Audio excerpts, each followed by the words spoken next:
Bonjour à tous les amis et une excellente année 2025, pleine de bonheur à vous. Et là on va faire une vidéo spéciale sur mon Tour de France. Quel Tour de France j'aimerais qu'il puisse arriver dans l'avenir, les étapes que j'aimerais voir. On parlera un petit peu plus de cyclisme sur ma chaîne, même si on va rester lié sur le foot. Ça va être quand même une chaîne sur le football. Mais voilà, je veux prendre un public un petit peu plus sur le cyclisme pour partager ma deuxième passion qui est le vélo. Et voilà, alors quand il y aura le Tour de France, on va en parler un petit peu, le Giro aussi, pourquoi pas la Vuelta, je verrai s'il y a des actualités sur le cyclisme. Voilà, mais ça sera toujours lié plus sur le foot. Mais voilà, je parlerai aussi un petit peu sur le cyclisme et sur le Tour de France. Alors voilà, je pense que vous l'avez pu constater, mon Tour de France à moi, qu'on partirait du Mont-Saint-Michel. Voilà, 182 km jusqu'à Lannion en Bretagne. C'est vraiment une étape vraiment pour les purs sprinters. Voilà, sur la côte, la Manche et après. Oui, voici mon magnifique t-shirt aussi. Mais voilà, la Manche et bien sûr l'Atlantique. Voilà, une belle étape pour les sprinters à l'arrivée à Lannion. Voilà, avec quelques petites côtes. Peut-être que le vent peut être un petit peu perturbateur. Mais je pense que là, il n'y aura pas de problème et que voilà, ça va vraiment être une arrivée pour les purs sprinters.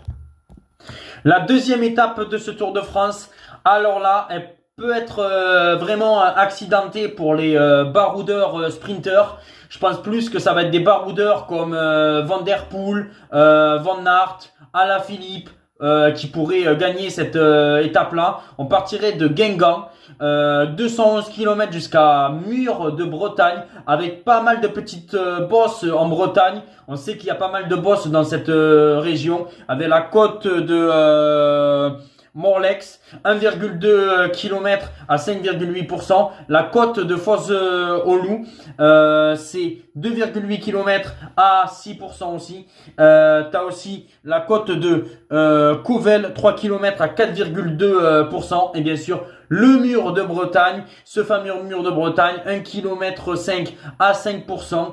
Mais bon, voilà, on sait que c'est 5%, mais il y a des passages à 9%, un petit passage à 10% qui peut faire des dégâts. Et même entre les favoris, on sait qu'il y a des années, Cadel Evans avait gagné un mur de Bretagne, Dan Martin aussi. C'est pour ça que voilà, si tu es dans un jour sans ou si tu as du mal dans cette étape-là, de 211 km, ça peut piquer un petit peu les jambes et tu peux perdre du temps dans cette étape-là entre Guingamp et Mur en Bretagne. Étape 3, étape pour les sprinters, 174 km entre Lorient et Nantes. Il y a juste une toute petite côte, c'est la côte de Baèche, de 2 km à 3,5%, mais c'est vraiment une étape pour les sprinters. Voilà, tu vas longer la côte atlantique de Lorient jusqu'à Nantes. Nantes qui est une belle ville. Le Tour de France n'est plus passé à Nantes depuis des années et des années. Je pense que ça pourrait être une étape très intéressante. Et bien sûr, ça serait bien sûr une arrivée pour les sprinters. Voilà, c'est les sprinters qui arriveraient dans cette étape-là. Et voilà, sprint, juste la petite côte de Debèche, comme je le répète, 2 km à 3,5% qui va rien faire, peut-être une échappée au début, mais une échappée qui devrait se faire reprendre et un sprint à l'arrivée à Nantes. L'étape 4 maintenant, entre Poitiers, 190 km à 5 Tamon-Montron. Une étape vraiment pour les sprinters aussi. Pour l'instant, c'est un début de Tour de France pour les sprinters baroudeurs. Là, encore une étape vraiment pour les sprinters où on va passer à côté de Châteauroux. Voilà, on va arriver dans la ville où est né ou a habité Alaphilippe étant plus jeune. Voilà, c'est pour ça que c'est une belle étape normalement pour les sprinters. Une arrivée au sprint. Étape 5 maintenant entre Montluçon jusqu'à Clermont-Ferrand. 172 km. Et alors là, déjà, c'est la première étape de moyenne montagne. Dès la 5e étape, nous avons la moyenne montagne entre Montluçon et Clermont-Ferrand avec les monts de Puy-de-Sancy. Voilà, c'est plein de petites côtes. Voilà, il y a plein de petits monts dans l'Auvergne et dans le Massif central. Voilà, le Puy-de-Sancy, c'est 4 km à 6,5. Mais voilà, il y aura plein de petits trucs. Un petit groupe pourrait arriver à Clermont et se jouer le sprint sprint. Voilà, mais je pense que là, les favoris devraient pas se jouer la victoire ici à Clermont-Ferrand. Je pense que ça peut être une très belle échappée à l'arrivée à Clermont-Ferrand. Étape 6. Alors là, l'étape 6, c'est une étape aussi de moyenne montagne, mais qui peut être très très intéressant entre Issoire, 154 km,5 à Aurillac, la côte de Saint-Flour, 2,5 km à 6%, le Super Lioran, voilà, le Lioran qui est quand même 14,6 km à 6,8%. Voilà, c'est quand même une étape de moyenne montagne vraiment très intéressant. Vous pouvez le voir là, hein, bien sûr, je vous les mets afficher les côtes et tout ça avec leur pourcentage. Là, ça peut être vraiment une étape intéressante. Si tu es vraiment dans un coup de moins bien, là, tu peux te dire, tu peux perdre du temps dans une étape comme ça, surtout sur le Super Lioran de 14 km à c'est 6,8%. Étape 7. La Brive-la-Gaillarde, 167 km jusqu'à Cahors, avec quand même la côte de Rocamadour. Rocamadour qui est une superbe ville, je vous dis, il faut la visiter dans le Lot. C'est la côte de Rocamadour, l'Hospitalet, qui est 1,5 km à 7,4% avec des passages à 10%. Dans le coin, vous avez aussi des singes. Vous pouvez voir, il y a la forêt des singes qui est très intéressant à voir. Voilà, une petite publicité pour cette région-là. Et voilà, je pense que ça peut être une très belle étape, mais qui pour moi, je pense, va se finir au sprint. Il y a juste la côte de Rocamadour pour des grimpeurs qui voudront conserver leur maillot à poids. Mais voilà, je pense que là, c'est une étape à Cahors pour les sprinteurs.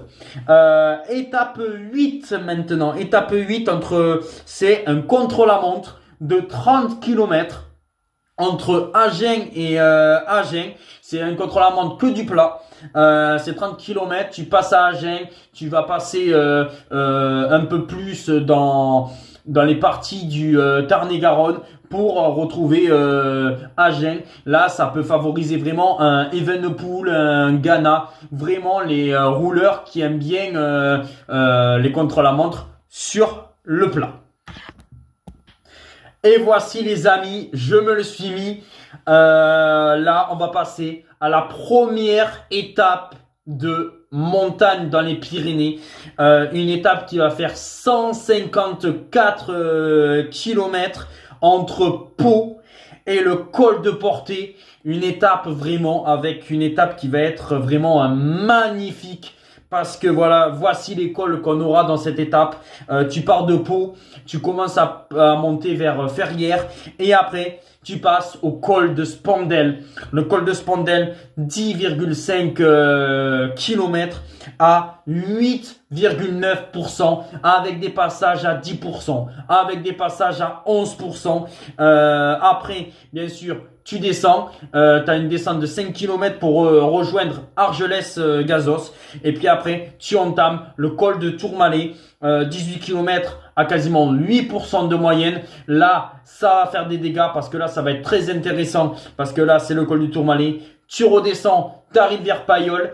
Et à Payolle, tu montes la Hourquette dans 6 ans. Non, tu montes pas le col d'Aspen, tu montes la Hourquette dans 6 ans. 8 km 5 à 6,9%.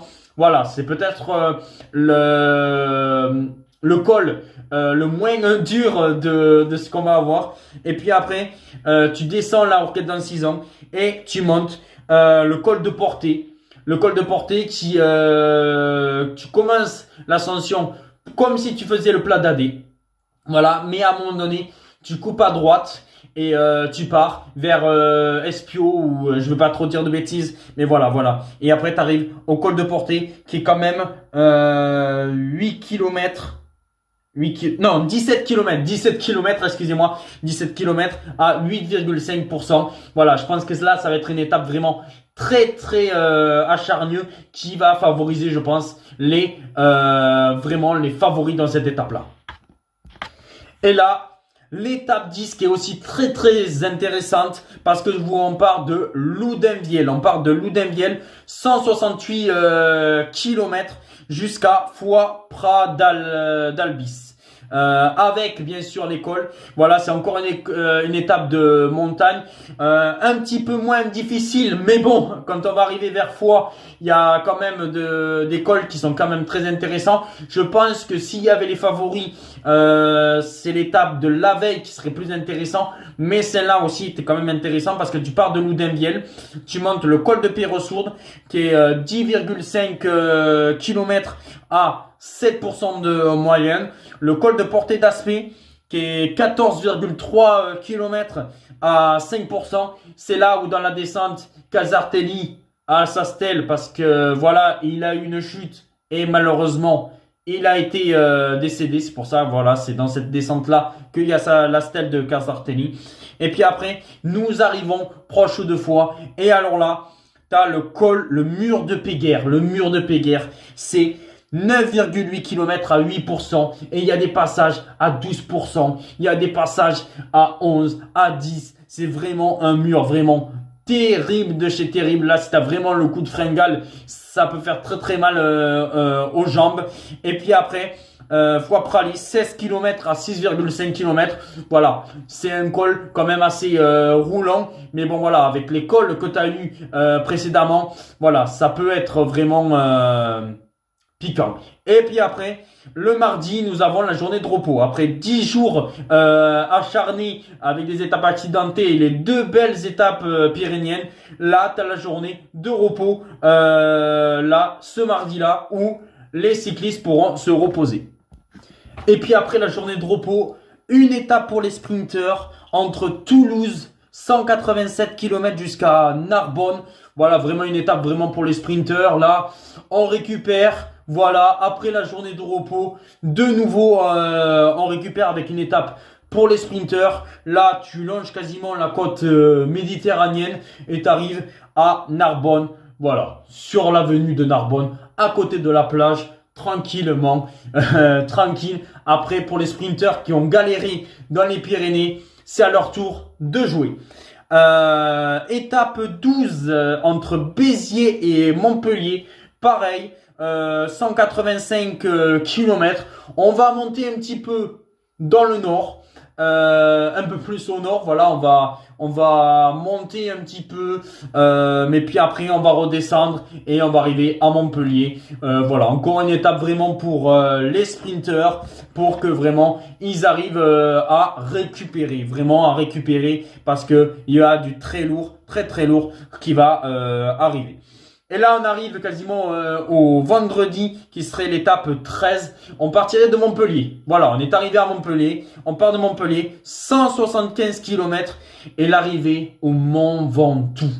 Mont Ventoux, où il y a énormément de vent des fois. Voilà, le Mont Ventoux, c'est vraiment un incontournable normalement sur le Tour de France. C'est très intéressant. Et le Mont Ventoux, bien sûr, pas par le côté de Bédouin, par le côté de Malocène. Vers le versant Malocène, c'est 21,5 km à quand même 7,8%. Mais voilà, quand même, il y a des passages. Moi qui l'ai fait, je vous le dis, moi je l'ai fait des deux côtés par Bédouin et de ce côté-là. Vous avez quand même à un moment donné, en pleine ascension, 3 pourcentages, 3 km où c'est 9, 11, 10 et puis après ça retombe à 6 ou 7. Mais là, ça peut vraiment piquer. C'est là où, bien sûr, les favoris peuvent vraiment aller chercher des quelques secondes, voire même des minutes à l'arrivée au Mont Ventoux. Le samedi, l'étape 14 maintenant. L'étape 14 entre Orange et Valence. Alors, 224 km. Oui, certes, ça peut faire vraiment mal parce que elle est longue cette étape-là, mais c'est une étape pour les sprinteurs. Oui, celle de la veille, c'est une étape de montagne, hein, le Mont Ventoux. Mais là, Orange-Valence, 224 km, une étape vraiment pour les sprinteurs. Voilà, avant bien sûr le très lourd qui va arriver dans les prochains jours. Mais voilà, on arrive à Valence, sprinter, encore, Philipsen et tout ça. Voilà, on a bien commencé les premiers jours. C'est vraiment là, le début de semaine, comme vous l'avez pu voir, c'était Toulouse, c'était Narbonne, c'était Montpellier. C'était vraiment des étapes un peu pour le sprinter. Il y a juste eu le Mont Ventoux pour alimenter un petit peu ce Tour de France pour les montagnards et bien sûr les favoris. Et là, cette étape de 224 km entre Orange et Valence. Et après là, le dimanche, l'étape 15, juste avant la deuxième journée de repos, nous partons de Gap, 180 km jusqu'au col du Granon. Le col de Granon, le col du Granon. Et alors là, c'est vraiment une étape de montagne. Elle peut être terrifiante, cette étape. Le col de Vars, 14 km à 6%. Bon, là, ça va. C'est peut-être un amuse-bouche, même si le col de Vars, c'est à 2000 mètres. Hein. C'est à 2000 mètres. Puis après, nous avons le col de l'Izoard. Col de l'Izoard, c'est 15,9 km. 15,9 km à 7%. Et ça a quasiment presque 2300 mètres d'altitude. Ce qui veut dire deuxième col à plus de 2000 mètres. Et puis après, le col du Granon. 16 km à 7,9%. L'arrivée et le col du Granon qui est à plus de 2400 ou 2500 mètres d'altitude. Ça veut dire que nous aurons 3 cols à plus de 2000 mètres. Et là, on peut dire que là, ça peut faire vraiment des dégâts, cette étape-là. Et puis après, le lundi, journée de repos parce que ce qui va arriver, ça va être du très lourd. C'est pour ça que le lundi, une nouvelle journée de repos avant bien sûr les étapes qui vont arriver qui vont être terrifiantes. Et là, l'étape 16. Nous partons de Grenoble, 194 km, ce qui voudrait dire quasiment presque 200 km jusqu'à l'Alpe d'Huez. Avec le col de la Croix de Fer, qui est quasiment aussi à 2000 mètres d'altitude, qui est 25,6 km à 6% de moyenne, 5,8. Voilà, j'ai arrondi à 6%, mais c'est 5,8. Alors oui, c'est un col vraiment, voilà, c'est, comment dire, c'est que tu peux avoir un pourcentage à 3%. Et avoir un pourcentage à 10% à un moment donné. C'est très irrégulier, voilà, c'est très irrégulier. Et voilà, alors c'est le col de la Croix de Fer en commençant. Puis après, tu redescends et tu montes sur l'un des cols les plus hauts de ce Tour de France, le col du Galibier. C'est 19 km ou 18 km à 7% de moyenne, qui est à plus de 2600 mètres d'altitude. Et puis après, tu redescends et tu as bien sûr les 13 virages de l'Alpe d'Huez qui est 13 km 8 à 8 km%. Alors oui, c'est pas très haut l'Alpe d'Huez, c'est quasiment à 1700 mètres de dénivelé, 1700 mètres d'altitude. Mais voilà, avec cette étape, avec bien sûr une journée de repos, ça peut vraiment piquer dans les jambes. Et c'est pour ça que voilà, ça risque d'être une étape vraiment très très belle à regarder. L'étape 17 maintenant. Alors on va partir un petit peu plus haut à Annecy. Et alors là ça va être un contre-la-montre. Vraiment très très intéressant. Parce que là c'est un contre-la-montre en montagne. Où ça sera Annecy-Semnoz en passant par le lac d'Annecy. 48 km, c'est énormissime. Mais moi voilà, je me suis dit soyons fous. Ce contre-la-montre là de 48 km où c'est quasiment que du plat au début et puis après nous avons les 8 km 5 de montée à 7,5%. Ça veut dire que au départ ça peut favoriser un Evenepoel, ça peut favoriser vraiment des bons en contre-la-montre sur le plat, mais après il faudra être quand même assez bon grimpeur dans le col de Semnoz. Même si voilà, c'est que 8 km 5 à 7,5%. Mais voilà, il faut quand même s'en méfier. Puis après, étape 18, qui est vraiment aussi très intéressante. C'est Thonon-les-Bains. Voilà, on part de Thonon-les-Bains. 183 km jusqu'à l'altiport de Méribel. En passant vers Courchevel, par là. Et alors, on commence par la côte de Domancy, où Bernard Hinault, voilà, avait été champion du monde. La côte de Domancy, 2,7 km à 8,5%. Et le col de la Loze, 24 km à 6,5% de moyenne, avec des passages, comme je le répète, avec des passages quand même à 10% de temps en temps. Et puis après, l'altiport de Méribel, qui est 2,9 km à 9% de moyenne, ce qui veut dire, voilà, c'est quand même 9% de moyenne. Voilà, ça va faire encore des dégâts pour ce fameux maillot jaune. Et puis après, étape 19, le vendredi, l'étape 19. Alors là, sprint ou baroudeur, ça va dépendre si les sprinters sont fatigués de leur étape de montagne qui avait été quand même assez terrible. Albertville, Mâcon, 222 km. Normalement, ça devrait être une étape pour les sprinters, mais les baroudeurs peuvent en profiter dans cette étape-là, suite à la fatigue des jours, bien sûr, précédents. Hein. Voilà, des jours vraiment précédents qui peut vraiment piquer. Et puis après, étape 20, le samedi, elle peut être aussi électrique parce qu'elle fait que 115 km. C'est entre Belfort jusqu'à Gérardmer. Avec le ballon d'Alsace, 13,2 km à 6,4%. Le col du Grand Ballon, 12,7 km à 7,3%. Et la côte de Mosselaine à Gérardmer, 1,5 km à 10,5%. Voilà.